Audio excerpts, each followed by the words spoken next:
बल्कि पूरे खत्ते के अमन और अमान के लिए खतरात का बायस बन रही है।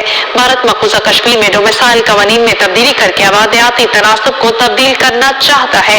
ज़मीर हुसैन मौजूद है, तफसीलात उनसे जानते हैं। जी ज़मीर, बताइएगा, वज़ीर ख़ारिजा की ज़ेर सदारत कश्मीर की सूरत हाल पर वज़ारत ख़ारिजा में ऑल पार्टीज कॉन्फ्रेंस, क्या तफसीलात है?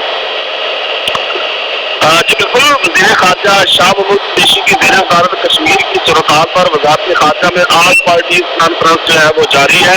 वज़ीर ख़ारिजा ने तमाम सियासी जमातों के रहनुमाओं को मकबूजा जम्मू कश्मीर में जारी इंसानी हकूक़ की संगीन खिलाफवर्जी और खत्ते में अमन और अमान की सूरत हाल आवाज़ के हवाले से मुकम्मल तौर पर जो है वो ब्रीफिंग की है। और उस ब्रीफिंग में शाह महमूद कुरैशी साहब का कहना है कि तमाम कश्मीरी गुज़श्ता 5 अगस्त को भारत की जानिब से मकबूजा कश्मीर में किए गए गैर आइनी और एकतरफा इक़दामात को यकसर मुस्तरद करते हैं और पाकिस्तान ने भारत की मकबूजा जम्मू कश्मीर में जारी इंसानी हकूक़ की खिलाफवर्जियों को हर बैनुल अक़वामी फोरम पर बेनकाब किया है।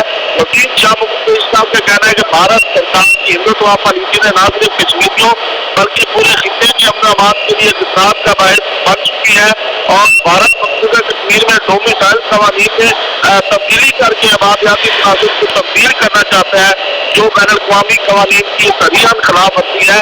और मज़ीद शाह महमूद कुरैशी ने ब्रीफिंग के दौरान बताया कि आज पाकिस्तान की तमाम बहुत शुक्रिया ज़मीर हुसैन, तफसीलात से आगाह करने के लिए।